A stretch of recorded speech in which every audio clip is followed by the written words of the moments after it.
Hello and welcome to Table for Five with no reservations. Take a seat at the table for a fresh, sweet, salty, tart, and pleasantly bitter conversation. Thank you for taking a seat at our holiday table.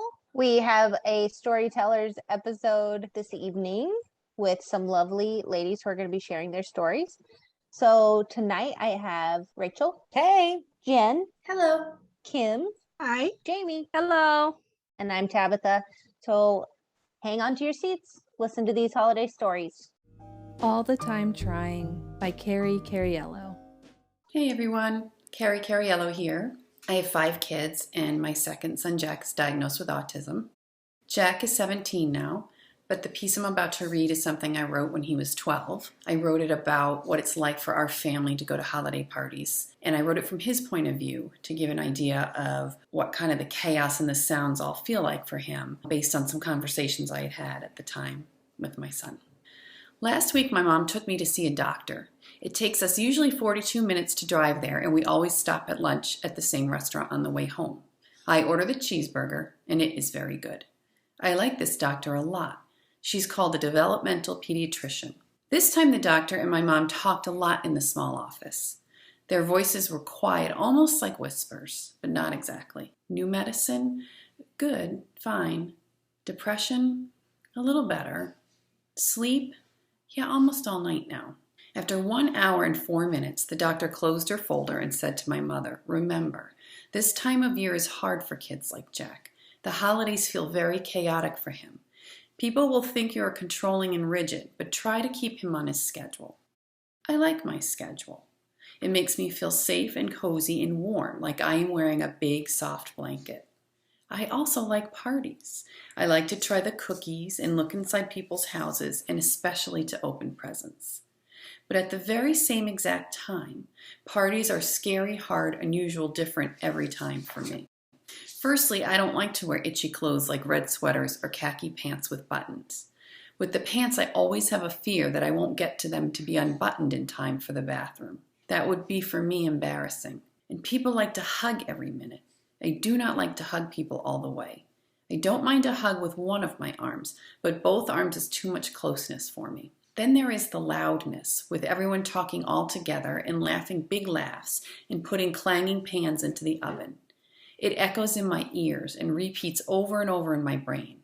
I have to sift through the sounds the way a small boy or girl sifts through the sand on the beach to find the prettiest seashells. Sometimes, even though I don't want to, I get very, very mad. My mom says it's like an orchestra. The tag on my shirt scratches my neck a little bit, and then a man standing too close to me is eating a cracker piled with crab dip, and it smells very strongly in my nose. The flutes begin to softly hum their notes, and I start to bite my cuticles. I rub my fingers down my nose. I jump. The clarinets join the flutes. The saxophones begin their music, and the trumpets make their trumpety sounds. I jump higher. I spin in circles. I pull at the hair right above my ear. These are the signs that my madness is coming. My mom does not relax at parties. Sure, she may look calm and happy, talking and laughing with her plate that has a lot of shrimp on it. But do not be fooled by her. While she is talking and laughing and dipping her shrimp into the sauce, she is watching and looking all the time. She stands alert like a soldier on the edge of a battlefield. She's watching to see if I snuck out the front door quiet-like to look at the Jeep Cherokee parked in the driveway. She's keeping an eye on the staircase to make sure I don't wander upstairs and go through the medicine cabinets. She's checking the buffet table so she can catch me before I use my finger to poke holes in all the soft, squishy dinner rolls in a basket. At the very exact same time she's watching, she's listening. She's listening for the steady rhythm of the flutes, the hum of the saxophones, and the loud, brassy trumpets. She knows, you see. She knows if we get to the drums, we are too late for catching the madness. Once the cymbals make their loud, shiny crash, it is too late for me. I am there, I am screaming, I am mad, I am alone, I am alone, I am done. It's not what I want. I hope you know that. I don't want to get mad. I don't want to ruin your party. When this happens, there is a place deep inside me, a place no one else can see or know or touch, where I feel embarrassed and ashamed. A small, dark, awful place where I hate myself. I am all the time trying. I say this a lot. I say it when my mother asks me to keep my body calm or to wear the soft shirt with the red and white stripes that she says is festive. I am all the time trying. People like to tell my mother and father things that on the outside sound like nice frosting on a cake ideas. But when you listen hard, they don't sound like sweetness and sugar. They sound like sour judgment. How about gluten-free? I hear great treatments for kids like him somewhere out in Colorado. Come on, just relax. It's the holidays. Let him touch the rolls if he wants. The thing is, my mom and my dad, they know all about the gluten-free and the treatments in Colorado. And when it comes to autism, they know there is no holiday. There is no Christmas, Hanukkah, carve a turkey, relax day. It is 365 days a year of progress and hope, disappointment and fear. I promise I will do my best not to get mad at your party this year. It helps if I have a quiet place to go when the music in my head is too loud. It doesn't have to be anywhere fancy. A small bedroom that no one ever uses, or even a room where you keep all your sewing stuff is good.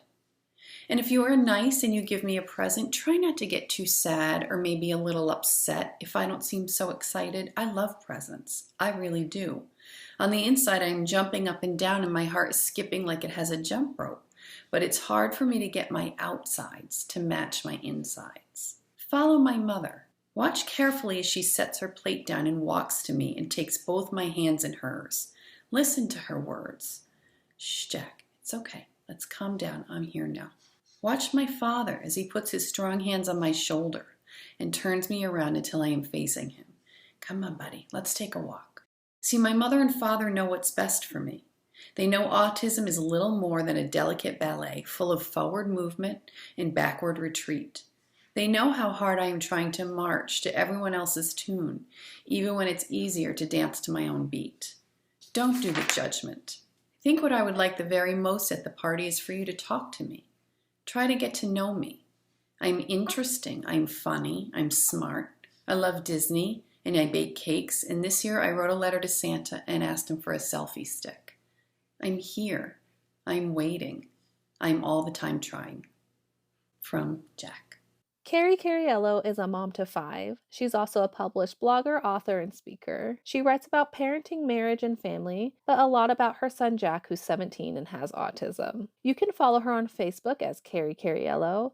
Also, make sure to check out her website, carriecariello.com, to read her Monday blog, to hear about her speaking engagements, and to check out her books. Hope and Heartbreak of the Holidays by Julia Reyes. So I'm Julia, Joy of Jessa. I'm so glad y'all invited me to this. And so, yeah, hope and heartbreak for the holidays. I'm not really going to say much. I'm just going to go ahead and go right into it. The holidays growing up were always my favorite time of the year. As a kid, the anticipation of Christmas and opening presents is what I look forward to all year long. I enjoyed our family time as we made many memories of making tamales, buñuelos, and abuelita's hot chocolate. New Year's Eve was always so much fun. Since we lived outside the city limits, we were able to pop fireworks and be as loud as we wanted. Our family is a big one, so there was no such thing as a quiet, relaxing holiday. As I grew older and became a mom to Nicole, the love for the holidays changed for me. The excitement of her opening gifts and checking to see if Santa ate his cookies and left anything in her stocking. I've always gone all out on decorating for the holidays, especially decorating the Christmas tree as extravagant as it could be. And the house was always covered in garland and tinsel.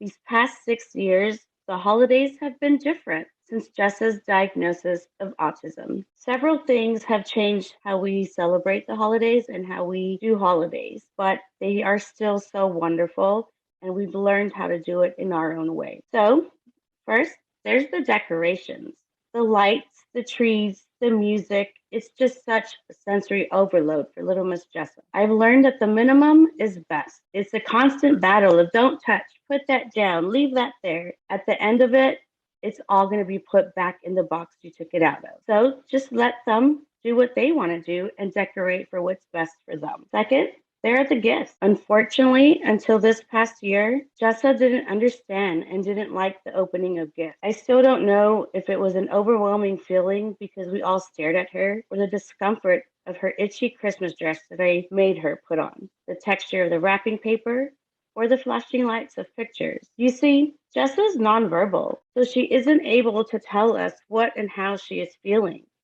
There's also no reaction or overly excited kid to get the present that she has been dreaming about. Again, that is also something very hard to explain to family members and friends who expect a sincere reaction. Third, there's the traveling.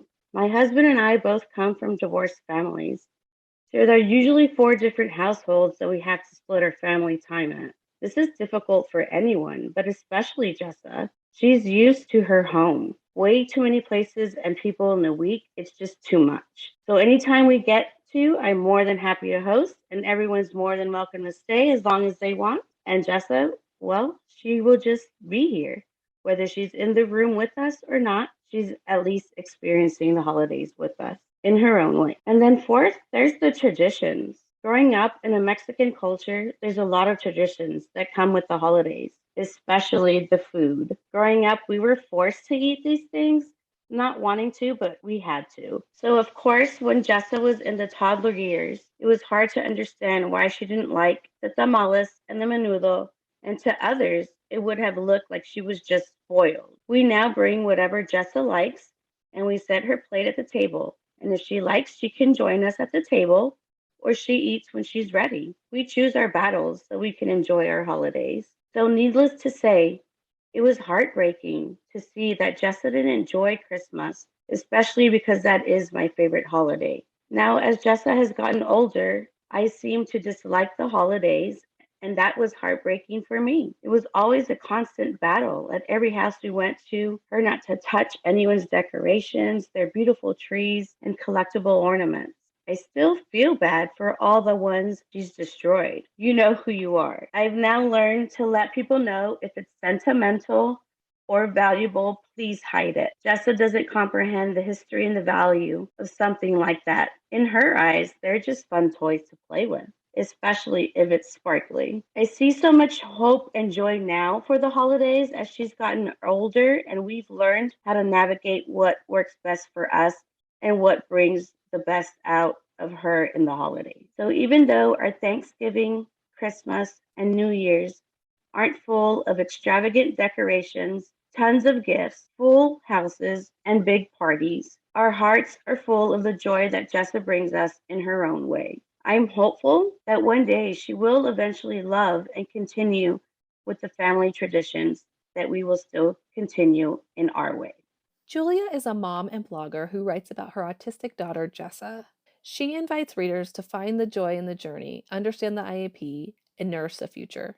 You can find her on Facebook and Instagram as Joy of Jessa.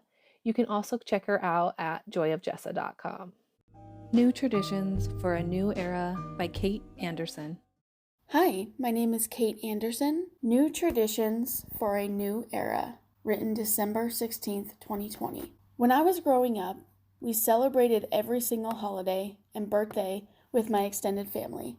There was a get-together about once a month with at least 20 or so family members. My dad, who's one of 7 siblings, comes from a big Italian family. There was always something to celebrate within the family, which meant we were always together. There were many traditions during the holidays. 3-course meals that included either lasagna or ravioli on Thanksgiving, Christmas, and Easter, playing board games and staying up until midnight on New Year's Eve at my grandparents' house with all the cousins. Birthday parties always included cake and presents. Friday night was pizza night. Our get-togethers were loud, out of control, and filled with people. As a kid, I loved being a part of my loud Italian family. My family is incredibly loving and accepting. I knew that I wanted to pass on our traditions to my own family someday. I wanted my kids to experience our Italian traditions just like I did. I thought this would be easy for my family to embrace, but it turned out to be really difficult. My kids were sensitive to loud noises and didn't like a lot of people. We had to frequently isolate ourselves to take breaks from the chaos. My husband and I could hardly converse with anyone because we were always tending to the kids. The night usually ended with someone having a meltdown and us having to leave in a hurry. It was hard for me that my kids couldn't tolerate the holidays and get-togethers with my family. It was something I was a part of for so long and grew up with and thought it was so normal. I didn't think I could give that up. We learned that we could still go to these events, but just had to make slight adjustments to accommodate my family's sensitivities. Whether we had to plan to leave early, take 2 cars, or bring someone with us to help, I knew I had to do this for my family because they were my number one priority right now. This last year, with the pandemic, my extended family hasn't been getting together at all for holidays or birthdays. It's been different, but it has actually allowed us to start our own traditions with our little family. This really helped us turn holidays into what we wanted and help our kids be as comfortable as possible, even if we didn't leave our house.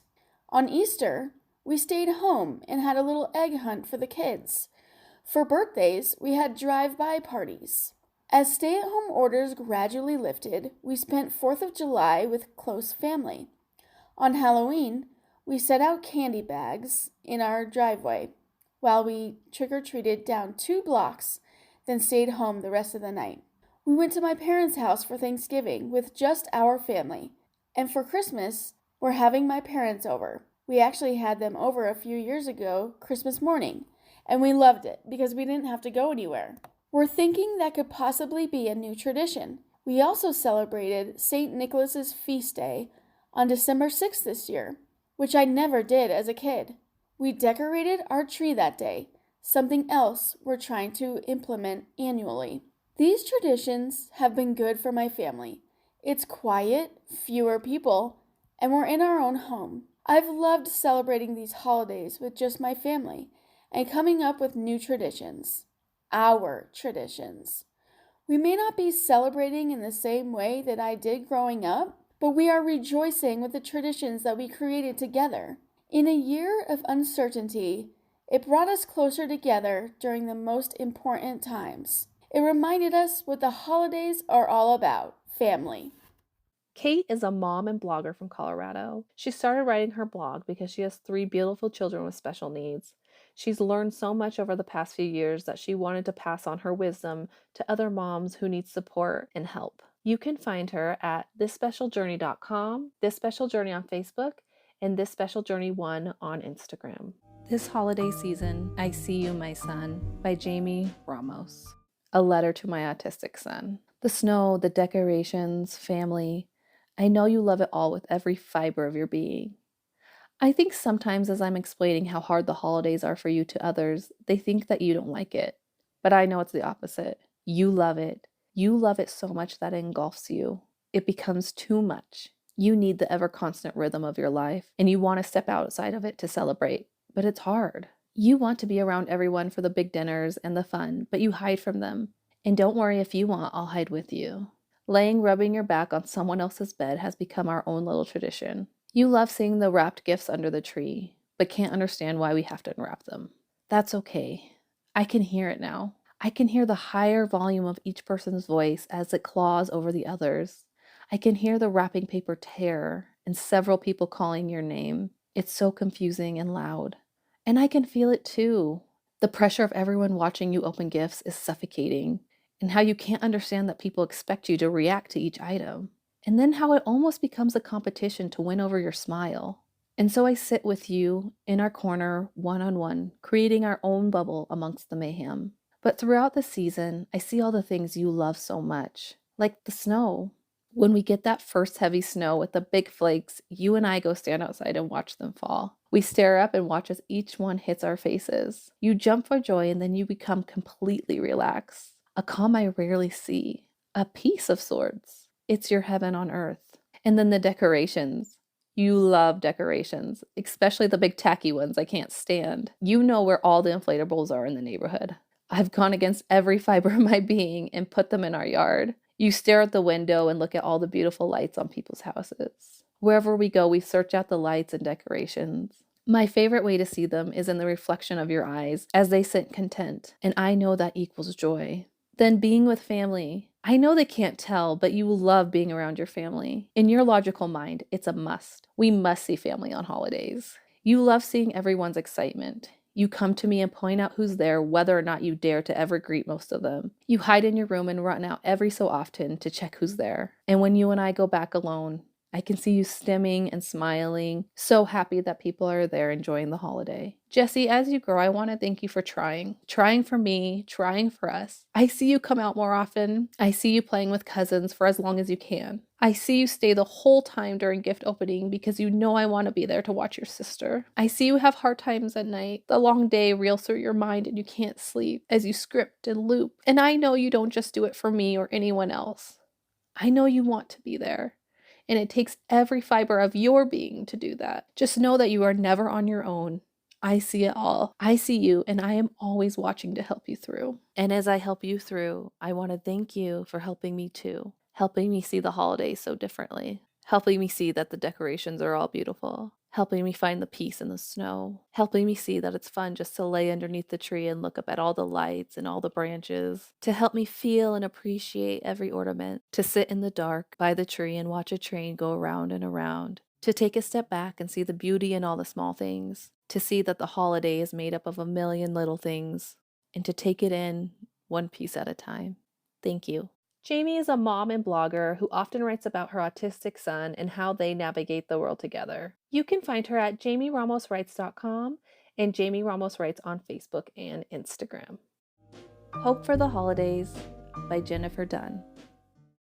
Dear Kaya, I want you to know that it took me a long time to understand how hard holidays were for you. I pushed you.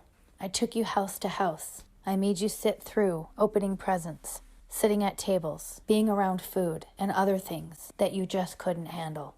Well, I never made you sit there, but it was always a hope and expectation that usually fell flat because your little body couldn't handle it.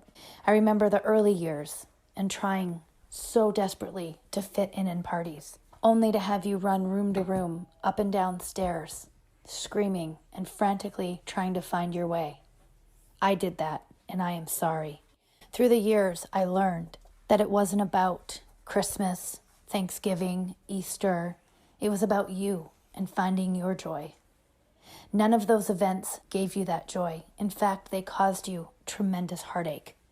The lights, the smells, the sounds, all of it hurt you, bothered you, and tested you. And in turn, it tested me. Not knowing how to help you was something that I struggled with. Not knowing how to be was hard. And not understanding why you didn't want to open up a Christmas present was devastating. But over the years, I learned that it wasn't about those things. It was about your happiness and your joy, and coming to terms with the fact that holidays would simply be different. Not different in a bad way, just different. We didn't have the typical Christmas Eve, putting out cookies for Santa. We didn't have the excitement in the morning of you running to the tree to open up your presents. It was like trying to drag you to the tree and make you perform, when in reality, that's not what you needed or wanted. And I'm sorry that it took me so long to understand what you needed. You needed time, you needed patience, and you needed understanding. And you have that now with everyone in your life. And I am truly grateful for everyone that has come full circle in this autism journey with us. It's not easy, kid. Holidays are often hard on Mama's heart, but I'm here for you, and I love you, and I'm hoping this is the best Christmas yet. Jennifer is a mom and blogger from Canada. She writes about her 11-year-old daughter, Kaya, who has autism. You can follow them at Keeping Up with Kaya on Facebook and Instagram, and at keepingupwithkaya.com. So that's it. Thanks for joining us. We will catch everybody next time. No reservations next, ladies. Yay! Can't wait. Check us out there. Bye. Bye. Thank you. Thank you for joining us at the table for this special holiday storytime episode.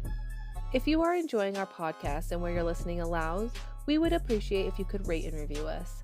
You can also leave a review on our Facebook page. Make sure you're following us on Facebook and Instagram. You can also contact us at tablefor5podcast@gmail.com. We have new episodes every Monday. Make sure you join us next week for our No Reservations episode. We'll see you there. Bye.